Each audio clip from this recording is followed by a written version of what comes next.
The night my father raised his glass and called my work quaint, I was sitting at the wrong end of the room, literally.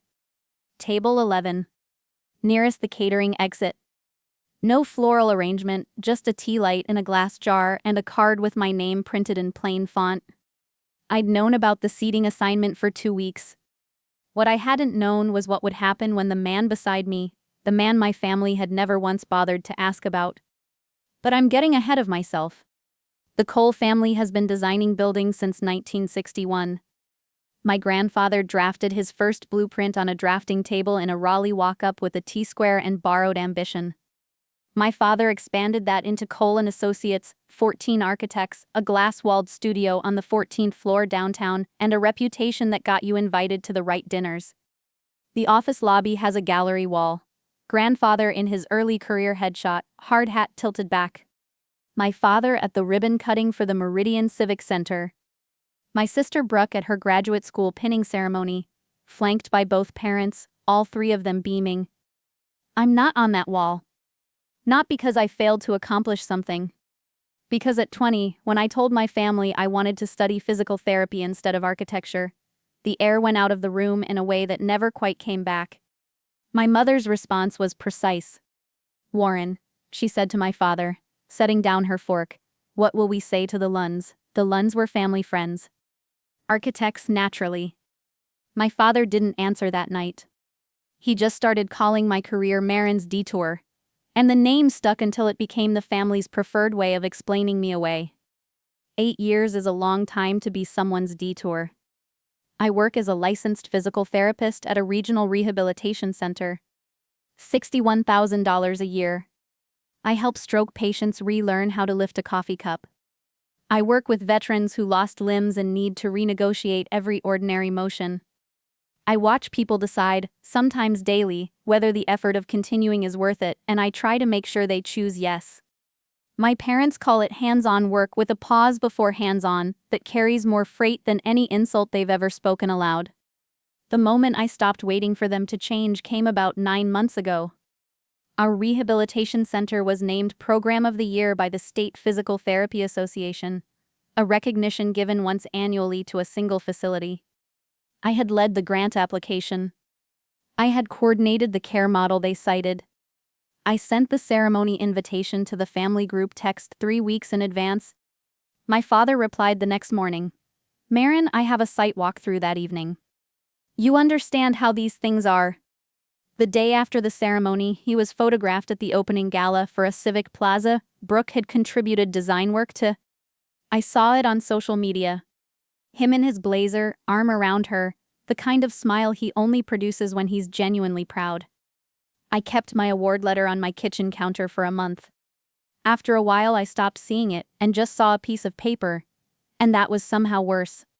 So when people ask why I never told my family much about Callum, why I kept him separate from that world, the simplest answer is they never asked. They knew I was seeing someone. My mother's complete interrogation, delivered by phone in September, was, "Is he in your field?" "No." "Does he have a career path?"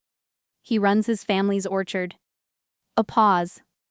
"Well, I suppose that's sustainable enough for now." That was it.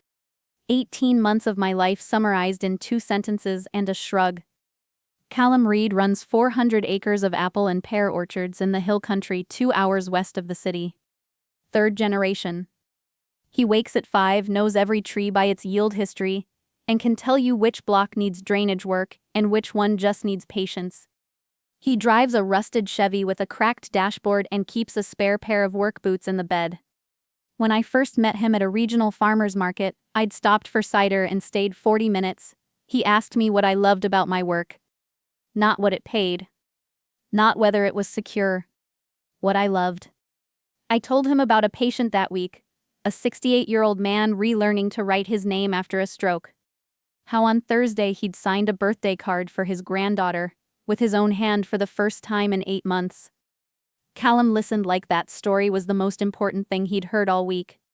He was not, however, exactly what he appeared. There were small inconsistencies. A phone call he stepped away to take, speaking in the tone of someone who runs meetings. A legal brief on his kitchen counter, dense, annotated in his handwriting. A line in his email, glimpsed accidentally. Read Land Conservancy. Board resolution required before close of quarter. I asked about it once. He said, old project, nothing interesting. I let it go. Not because I wasn't curious, but because it didn't change anything that mattered. He saw me clearly. That was rarer than any title. Brooke's engagement party was held at the Aldrich House, a restored estate on the east side with a camellia garden, and enough square footage to fit 60 guests without crowding. My parents had booked it months in advance. String quartet, tiered champagne display, catering staff in white jackets. Brooke was marrying Sebastian Hargrove, a civil engineer with a gentle manner, and a father, former Ambassador Douglas Hargrove, who was the evening's most prestigious guest. Callum and I arrived on time. He wore a charcoal jacket over a dark shirt. I wore a plain burgundy dress, my own choice, not the powder blue thing my mother had messengered to my apartment with a note suggesting it was more appropriate for the occasion. My parents greeted us at the entrance. My mother's smile tightened fractionally when she saw the dress. My father gave Callum one nod, the kind you give a valet. I'd found out about the seating 10 days before. I had stopped by my parents' house to return something, and heard my mother on the phone in the kitchen door half open, voice crisp, the Cole girl and her guest at table 11, near the service corridor. Plain cards are fine. They won't need to be part of the formal introduction sequence. I stood in the hallway for a full minute before I moved again. Not because I was shocked. Because I'd spent 8 years making excuses for smaller versions of exactly this, and hearing it stated that plainly out loud in her most efficient register, they won't need to be part of the formal introduction sequence, removed the last soft tissue of ambiguity. I told Callum about it that night. Do you want to skip it?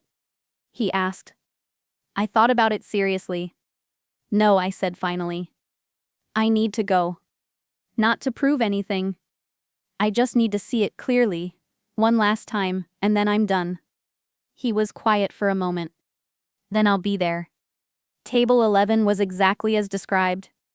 Far corner, near the corridor that led to the catering station.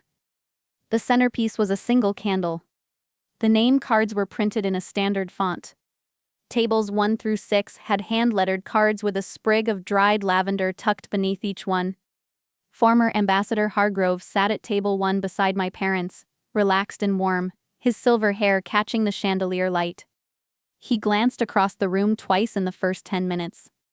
Both times his gaze settled briefly on Callum before moving on. The third time he stopped moving.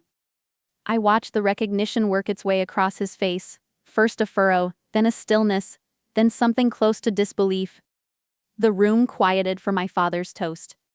He stood at the head table, glass raised, and did what he had always done well, command attention by making people feel the weight of being allowed to listen to him. He spoke warmly about legacy, about what it meant to build something lasting, about Brooke, whom he praised with the specific detailed pride of someone who had been paying attention for 30 years. She has never once taken the easy path, he said, and the room murmured its appreciation. Then his eyes moved to me with the calibrated care of someone executing a plan. My younger daughter, Marin, he said, in a tone that managed to be indulgent and dismissive in a single register, chose a different direction. Physical therapy. Hands-on work. I'm sure it's deeply rewarding. He let the sentence end there, hanging.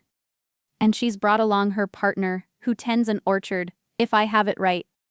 A few polite chuckles. He looked directly at me. Still happy out there among the apple trees?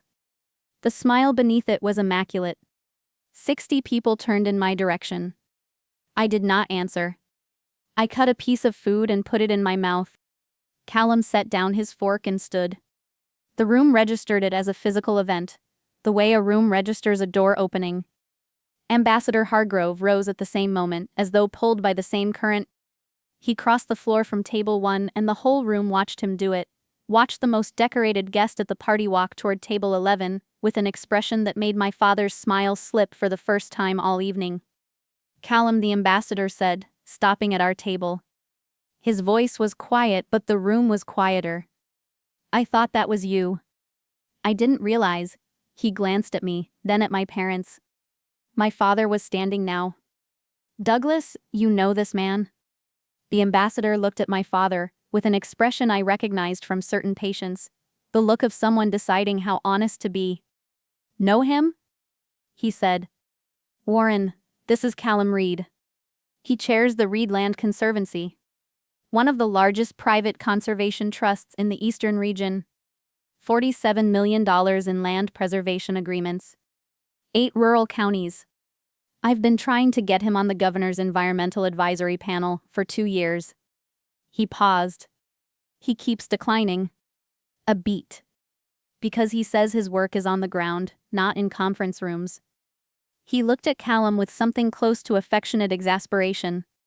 He's also, for what it's worth, the reason 3 rural physical therapy clinics in this state have operating funding right now.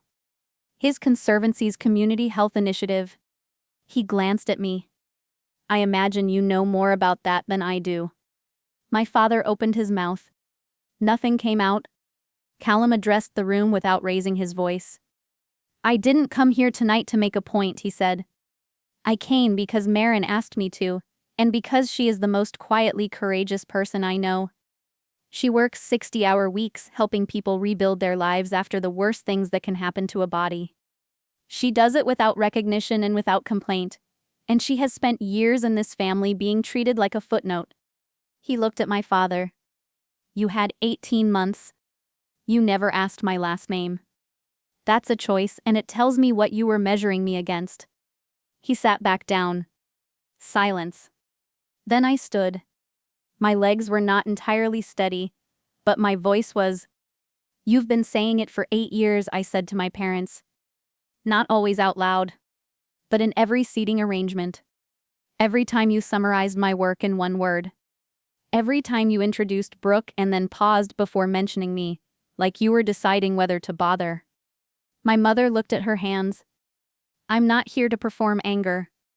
I'm just done. Done arranging myself to fit the space you've left for me. I looked at Callum. We're leaving. We walked out. 60 people watched. No one spoke. The call from Brooke came 3 days later. Her voice was stripped of its usual composure. Sebastian had told her he needed to postpone the wedding. He couldn't proceed with a ceremony that was still raw with what his father had witnessed. Ambassador Hargrove had quietly withdrawn from 2 professional associations my father sat on, citing, as Brooke relayed it, a difference in values that had become impossible to overlook.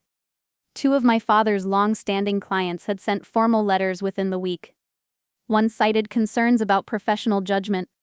The combined retainer loss was significant. My mother had received a politely worded message from the Women's Architecture Forum declining to include her on a panel she had been scheduled to moderate. I should have stood up for you before, Brooke said.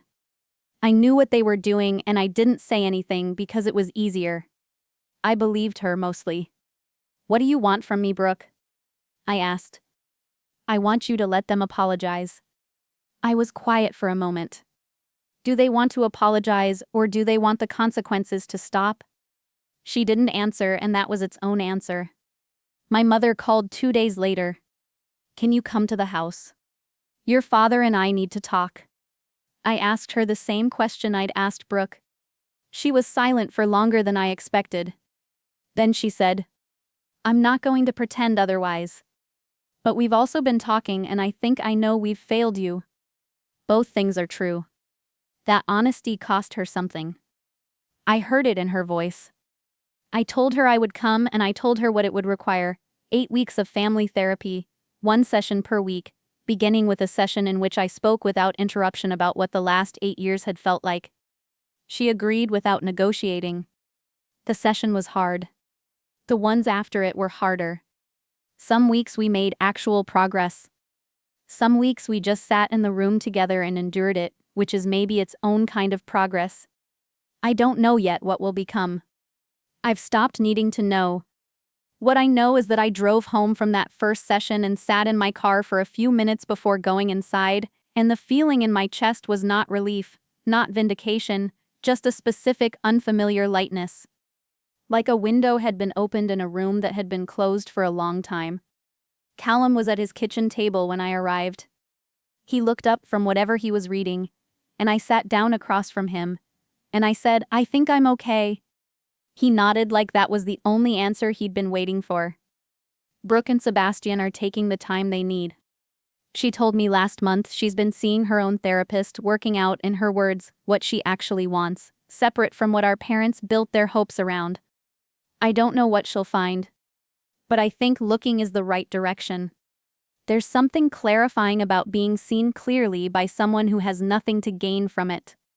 My family measured Callum against a scale of credentials and found him light. He was running one of the most meaningful conservation operations in the region and pouring money into rural healthcare, and none of it showed on the surface, because he never needed it to. He just did the work. I've thought about that a lot, about how much energy I spent, across all those years, trying to make my work legible to people who'd already decided what it was worth. So let me ask you something. Is there someone in your life whose value you've assessed entirely by what they've told you, or by what you assumed before you thought to ask?